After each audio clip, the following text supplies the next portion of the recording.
ang tawag dito, ang ginagawa natin ay groundbreaking na low cost, low budget. O, pati yan ang gagawin bahay. Ito po pagagawa mga amigo.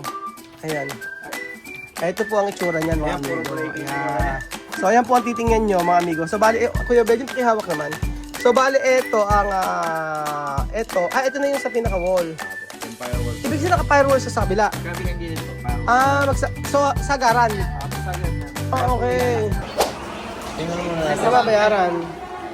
Dito po ang nakalagay na po dito. Isang 1, 2, 300, 70. Kumpitin mo, madam. Nga, sige. Kumpitin mo nga kung ano. Kumpitin mo. Anong 21.5? Ito, 21.5 na to. Wala pa isa kaya. 21,500 babayaran sa permit. Mas mura din eh. Mas mura pa. Ba't ba sa Cavite mahal? Mas mataas. Teka lang, mag-good morning muna ako. Kasi Good morning po mga amigo. Good morning po mga amigo. Nandito po kami, nagtatrabaho. Nagtatrabaho po. Na yung project po natin sa may Antipolo mga amigo ay pwede na simulan. So, ito may babayaran kami dito. Kasi gusto namin legal. Kaya lahat ng permit, naayos talaga namin. So, matrabaho pala pagka mga subdivision. Ano ba yung subdivision? May permit sa subdivision. O ay pinaisip namin kami subdivision. Ano? Sige, HOA. O may certification sa subdivision. So, kung ano-ano mga requirements po pagka magpapagawa ng bahay, hindi madali. Ilang beses akin pabalik-balik dito. Pero, ayan, ang yung si Kuya Rupert, kasama natin Joyce para ayusin yung dapat ayusin. So, okay naman makapagsisimula na kami. Kaya pa rin kami sa Antipolo. So, ang babayaran natin dito ay 21.5. 21.5. Yung sa fire wala pa. Okay, 21.5. So, mag-withdraw muna kami. Kumain daw po yung nasa fire. Mag-withdraw muna kami. Apo. Sige, halika na. Halika na. Sumama kayo, halika rin eh. Sumama kayo. Sama, mag-withdraw. So, ayun po mga amigo, kami ay mag-withdraw muna kasi pagka sa mga permit talagang hindi ganun ka dali. Bago ka makapagawa ng bahay. Sabi ko nga sa inyo, never tayo magpapagawa ng, never tayo tanggap ng trabaho, o never tayo tatanggap ng kontrata nang hindi nakaayos yung lahat or hindi dapat legal. So ano tayo sa may munisipyo lang, Antipolo. So ayun pa mga amigo, tayo ay lumabas at nag-video sa Quebetin. So meron ako nabiling mangga. Kumain ng mangga sa may Antipolo. Sarap ito. Pero tapos nanghiram ako silyo, binalatang ko. 35 ang isa. Pero sobrang spot na. Nanginginig na yung laman ko kanina. Di pa ako makakain. Kahit kasi kung late kami nakarating din eh. So ayun po mga amigo at tempo natin. Kay bedding. Ngayon ang buhay namin. Pag sa construction, uwi namin to gabi na. Kaya kailangan i-enjoy. Enjoy naman. Kaya lamang po mahaba yung oras talaga namin sa kasal. Sa Antipolo. Malamig. Mahangin. So ayun po mga amigo, balikan ko po kayo mga amigo. Ayan, lapit ko po sa Maya Simbahan. Tinawag ni pangalan mo, ikaw na. Punta na kayo ni Marvin doon, tuturuan kayo paano mag-family planning, dali. Sabi niya madam. O, tinawag kayo, madam. Kayo na raw. Tuturuan kayo mag-family planning. Madaming utang. Ano? Madaming utang. Madaming ano? Madaming utang. Madaming utang. Tawag ka, ikaw na. Ikaw na. Bakit ito naman ako ng video? Ano ko dyan? Alala lang ako doon. Nagalit sa akin. Sabi ko, may transaction ka. May transaction ka. Yung birth certificate mo, kunin mo na. Wala ako mapunta ka Antipolo. Sarap busitin na ito. Natitrigger. Basa ka naman ng basa ng comment. Sabi ko, huwag ka magbabasa ng comment. Kaya ka nai-stress. Sasabihin na naman yung kuko mo, iba-iba kulay. Basa ka ng basa ng comment. Sabi ko, huwag magbabasa ng comment. Bakit naman yung kuko mo? So ayun po mga amigo, inaayos pa rin po namin yung dapat ayusin dito sa may munisipyo ng Antipolo. Asa na ba tayo? Tagal-tagal naman. Kanina pa si Beljun, tinawag na. Ikaw na next. Ako na ba next? Ikaw na next sa tutuli. Ano na? Ikaw na next sa tutuli. Ay, hindi ko yung pelo. Kasunod. Tutuliin. So ayan pa mga amigo, kami pabalik na. Ay pa-uwi na. Patapos na kami. Pati kayo magka-holding hands. May away ba kayo? Oo, bakit? Oo, bakit? So, kakain po muna kami. Hindi ko naman ba masarap pakakainan dito sa Antipolo. Paki-search. Ano masarap po yung Belgium? Oh, narinig niyo ba pagkain na sinabi ko, sumagot siya. Kaya medyo pagkain sumasagot ka. Pag pagkain sumasagot ka. Diba kasi tayo, wala pa po kaming kain mga amigo. Mula breakfast hanggang lunch na. Anong oras na mag-alas? Mag-alas 2 na mga amigo. So, kinain namin. Ay, wala pala kaming mangga. Oo. Oh, kumain na tayo. Ano ba kinakain mo? Ba't ka namin ibigay? Ayun po tayo mga amigo. Ano ba ito tanghalian? Tanghalian to sa punan. Tanghalian na po mga amigo. Kasi wala na kaming time. Mag-aalas, anong oras na ba? Mag-aalas 3? Alas 4. Mag-aalas 4 na? Mag-aalas 4 na pala. Ngayon pala kami kakain ng tanghalian. Kasi napakatagal namin, tas traffic pa. So, alas 4, papunta po lang po kami sa may Cavite. Tapos, check namin yung ginawa doon. Matagal din yung pag-aayos ng proseso ng pag-aayos ng permit doon. Talagang lahat ng requirements ay naipasa naman namin. Nagkaroon tsaka ngayon may permit na. So, talagang gano'n sa umpisa, talagang sakripisyo. Lalo na pagka ikaw ay sa ganyan, sa pangontrato, sa paggawa ng bahay, mabusisi. Ang sa mga amigo, sarap ito na Panda Express. Take out kami para ito yung tanghalian hapunan. Totoo ba madam? Ay, tanghalian hapunan ba natin to? Ha? Tira kayo panghapon. Pangahate, panghapon ah. Ano order mo kay Belgium? Ito Mongolian pork. Oo, sarap. Andito po kami ngayon mga amigo sa may Cavite na at bumili kami ng ibang mga materialis na gagamitin. So, usually ang ginagawa namin kapag may project kami, kumakausap kami ng isang hardware. Ba't iniwanan mo na si Belgium? Ano? Iniwanan na si Belgium? Iniwanan mo na? Iniwanan si Belgium. Ay, nice lang. Usually gano'n ginagawa namin mga amigo kapag may project na simulan, kumakausap kami ng isang hardware, tapos doon namin kinukuha lahat ng mga items, especially kasi konti lang naman ang difference para iisang lang yung resibo. Ayan, yung so bumili muna kami ng mga kulang, pakihawak, mama ko computing ko. So pakita ko sa inyo yung ginagawa din sa Cavite mga amigo. Actually hindi pa ginagawa, binabagbag pa lang pala. Ayun, kumukuha kami ng mga materials sa isang hardware, tapos isisend lang sa akin yung resibo, tapos isend ko kay Marvin para ma-check kung ano yung mga binili, kung tama ba. Tapos yun, after nun pabayaran ko na. So usually pag sa hapon o sa makalawang araw, kaya kinakaibigan ko yung mga ibang hardware para maka-discount din kahit paano. O para makautang, sabi ni Marvin.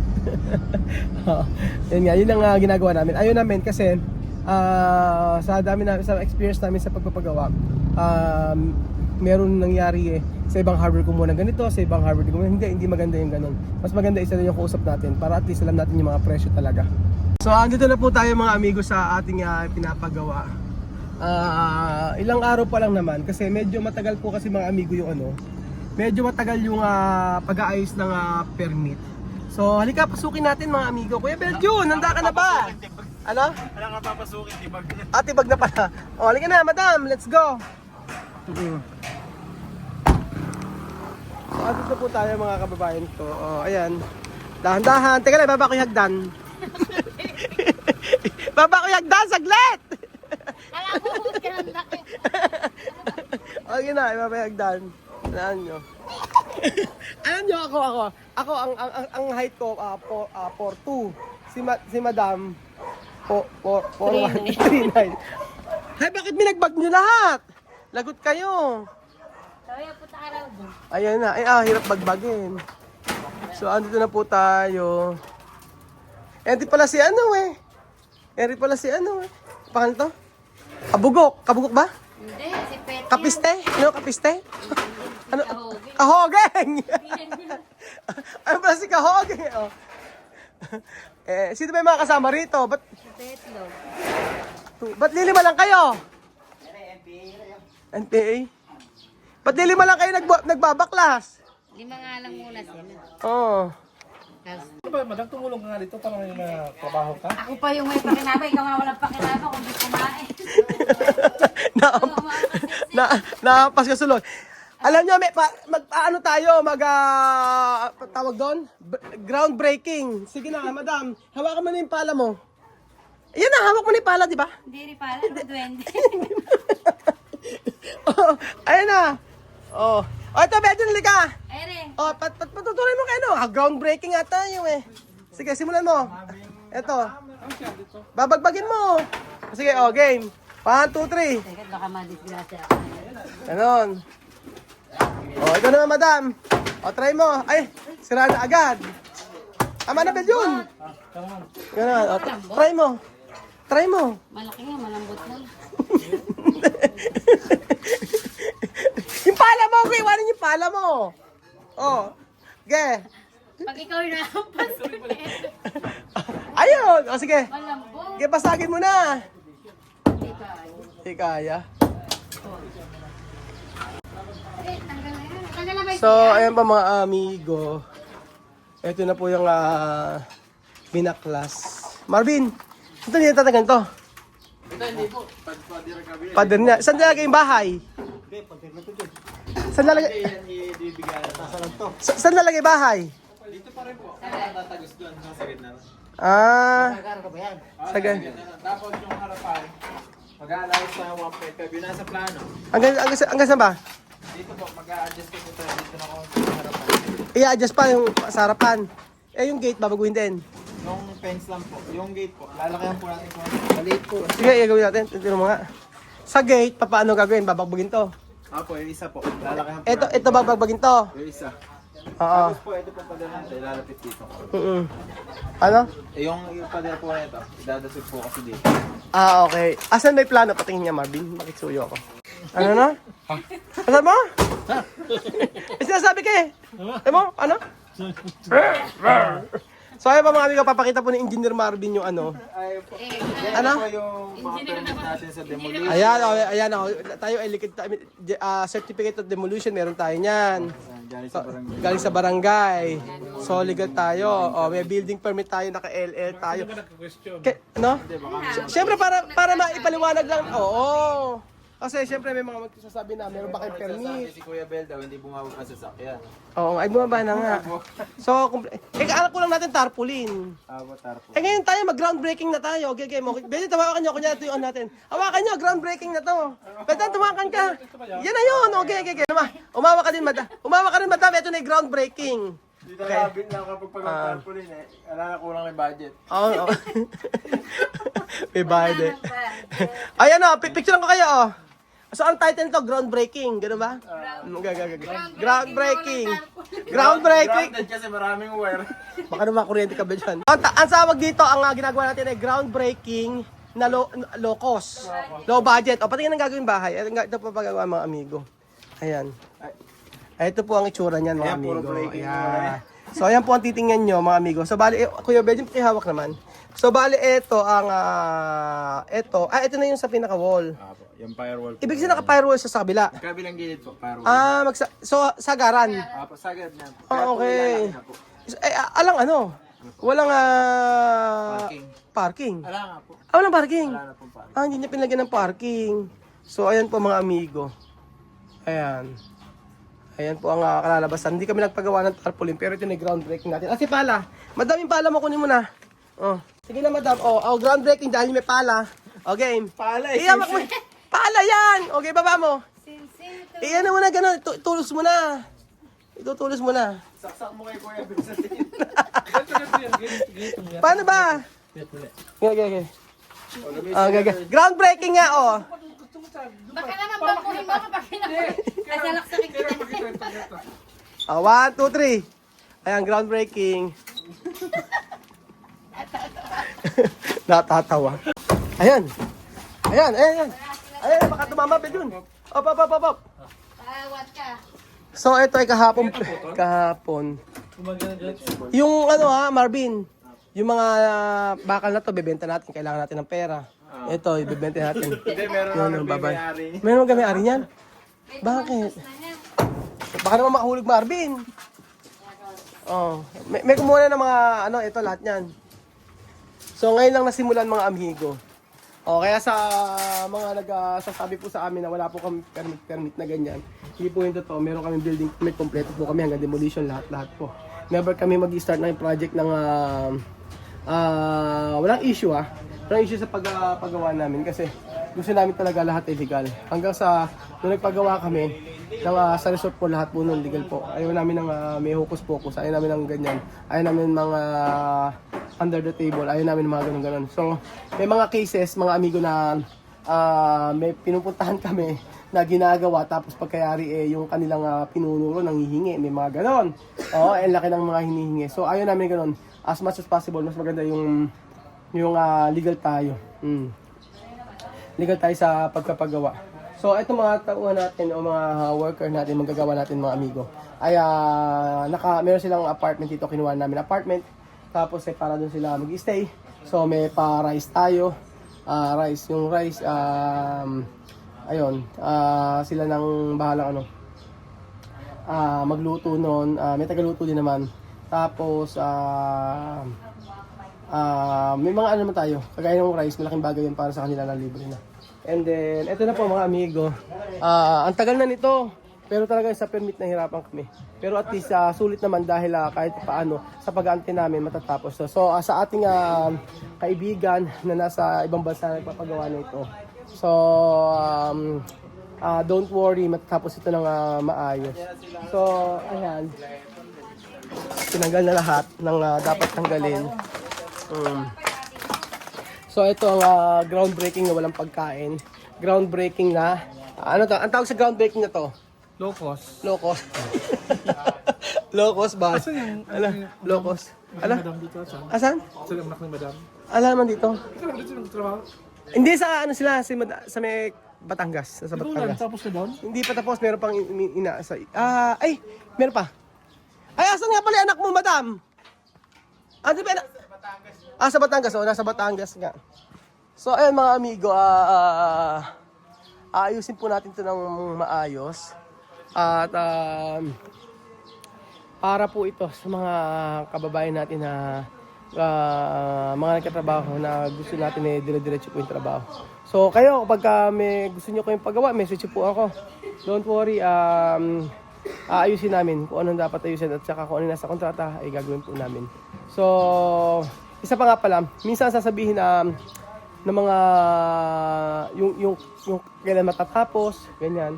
Minsan hindi po nasusunod yun. Minsan mas mabilis. Minsan mas medyo tumatagal ng konti. Pero importante pagkakontrata, as long as hindi ka nag-aabono, as long as yung pinag-usapan nyo ay na presyo ay yun, wala kayong dapat ipag-alala. At sa amin, ang i-guarantee lang namin sa inyo ay yung matibay po na pagkagawa ng bahay. Sabi nga yung project namin sa May Batangas na natapos, pupuntahan namin. Tapos na siya at papakita po namin sa inyo. Lahat ng mga kapitbahay talagang ganda-ganda sa pagkakagawa ng bahay. At syempre, ganda-ganda sila sa pagkakagawa ng bahay. Tapos mga bahay nagpuntahan at yung iba ay gusto magpagawa sa amin. So, yun po. Abangan nyo po mga amigo yung video. Kasi pupunta namin by next week siguro. Puntahan namin yung natapos na project namin sa Batangas. Para makita nyo kung gaano kapulido gumawa ang ating team. So, salamat sa Diyos. To God be all the glory sa lahat ng project na aming natatanggap. Salamat sa Panginoong Hesus dahil hindi niya kami pinababayaan. At ano man yung pagsubok na meron tayo ngayon, patuloy tayong maniniwala at magtitiwala sa Kanya. Thank you so much mga kababayan ko. Maraming salamat din po sa walang sawa niyo po God bless. pagtutok. God bless, sabi nga ni Madam. Asan ang pala? Kunin mo ng pala! Hindi pala yung ginagawa mo kong duwende. Laki ko ng konti yun.